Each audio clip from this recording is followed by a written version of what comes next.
សូមព្រះនាងមេត្តាប្រោសប្រណីបើបម្រើចាស់ម្នាក់នេះបានបម្រើនៅក្នុងវាំងជាច្រើនឆ្នាំមកហើយគ្មានគុណសម្បត្តិប៉ុន្តែក៏មានគុណបំណាច់ដែរចុះពេលដែលពួកឯងដូរផ្លែយិនសិនក្នុងឆ្នាំរបស់ព្រះបតាទៅជាឆ្នាំខ្លាំងៗតើពួកឯងធ្លាប់គិតដល់គុណបំណាច់ដែរទេហាហាស្ត្រីកំដរអំណាចគង់តែមិនបានយូរអង្វែងឡើយបុរសជាអ្នកក្តោបអំណាច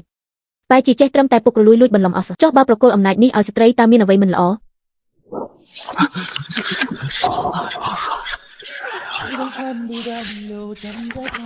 លីយ៉ាវអញហ៊ានស៊ើបដល់ព្រះជេដ្ឋាជាស្ថាជារាជវង្សផលបើត្រឹមជារាជវង្សខ្ញុំមុខជានៅស្ងៀមប៉ុន្តែបើព្រះជេដ្ឋាមានគំនិតចង់ធ្វើជាក្បត់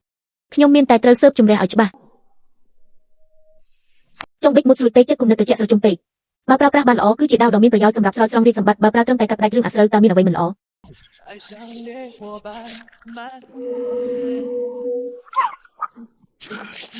ព្រះករុណាពេលនេះរាជសំណាក់អាចមានស្ថិរភាពទៅបានគឺអាស្រ័យលើព្រះនាងទី4ជាអ្នកត្រង់អ្នកស្រោចស្រង់ប្រទេសជាតិមិនប្រកាន់ថាជានរណាឡើយមហាចិនមានលេចចេញកម្ពុជាអ្នកប្រាជ្ញវ័យក្មេងម្នាក់ប៉ុន្តែព្រះនាងទី4នៅខាងក្រៅហើយតំណែងរាជយិបទំនេរចោលយូរពេកមិនមែនជាផែនការវែងឆ្ងាយឡើយពេលនេះនៅពេញមួយរាជសំណាក់ក្រៅពីព្រះនាងទី4តើនរណាអាចគ្រប់គ្រងស្ថានភាពបាននៅសល់មួយឆ្នាំទៀតអ្នកប្រុសត្រឡប់ទៅវិញទេរងចាំបន្តិចទៀតនៅខ្វះឆ្នាំចុងក្រោយនេះទៀត5ឆ្នាំមកនេះគ្រូទឹកជំនន់នៅជេងណែនគឺខ្ញុំជាអ្នកបង្ក្រាបអង្គើពុករលួយក្នុងព្រះរាជវាំងគឺខ្ញុំជាអ្នកស៊ើបទាហានឯកជនរបស់រាជវង្សគឺខ្ញុំជាអ្នករកអូសតំណែងរាជយិបទំនេររាជសំណាក់វឹកវរគឺខ្ញុំជាអ្នកសង្កត់ក្បាលចុះបន្តិចម្ដងពួកអ្នករាល់គ្នាថាស្ត្រីមិនអាចធ្វើជាម្ចាស់ផែនដីបានចុះខ្ញុំសួរពួកអ្នករាល់គ្នាបើថ្ងៃនេះគ្មានខ្ញុំតើនឹងប្រគល់មហាចិននេះទៅឲ្យនរណាប្រកាសរាជសារព្រះនាងទី4លីយ៉ាវប្រកបដោយប្រាជ្ញាឈ្លាសវៃនិងស្មារតីរឹងប៉ឹងបើមាត់ក្នុងរឿងអាពាហ៍ពិពាហ៍រាជយិបក្រោយមកបានរៀបចំព្រះរាជវាំងបង្ក្រាបរាជវង្សធ្វើឲ្យរាជសំណាក់មានស្ថិរភាពមានលក្ខណៈសម្បត្តិគ្រប់គ្រាន់ជារាជយិបចាប់ពីថ្ងៃនេះទៅតែងតាំងព្រះនាងទី4លីយ៉ាវជាហាងថៃស្រីអនាគតត្រីយាងចូលគង់នៅវង្សបុព្រាដើម្បីក្តោបការរីកាជំនួសព្រះរាជាទូព្រះបង្គំទទួលរាជសារអ្នកប្រុសដល់ពេលត្រូវចាក់ចេញហើយឆាប់ឡើងខ្ញុំអាចជួបគេបានហើយ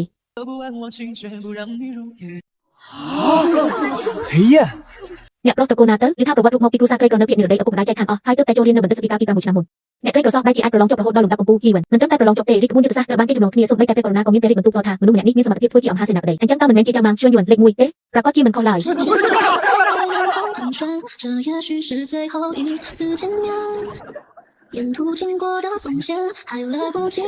ព្រះនាងពិតជាគេមែន海潮声淹没了离别时的黄昏，只留下这一心不下拥抱着你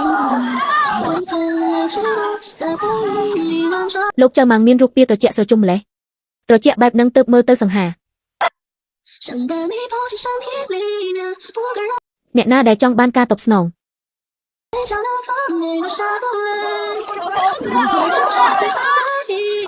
在你离开之前，能否让我把故事重写？គេបានឃើញខ្ញុំហើយគេបានឃើញខ្ញុំប៉ុន្តែបែរជាធ្វើជាមិនស្គាល់ខ្ញុំទៅវិញព្រះនាងប្រហែលជាអ្នកប្រុសហ្វៃហ្វីមានរឿងលំបាកក្នុងចិត្តដែលមិនអាចរៀបរាប់បានការជាចាប់គឺត្រង់ថាខ្លួនឯងដឹងយ៉ាងច្បាស់ថាគេមានរឿងលំបាកក្នុងចិត្ត云停止天空之间，像泪在眼眶盘旋，这也许是最后一次见面。កាលពី6ឆ្នាំមុនពេលដែលគេចាក់ចេញទៅខ្ញុំគិតថាអ្វីដែលពិបាកបំផុតគឺការរងចាំប៉ុន្តែពេលដែលគេមកឈរនៅចំពោះមុខ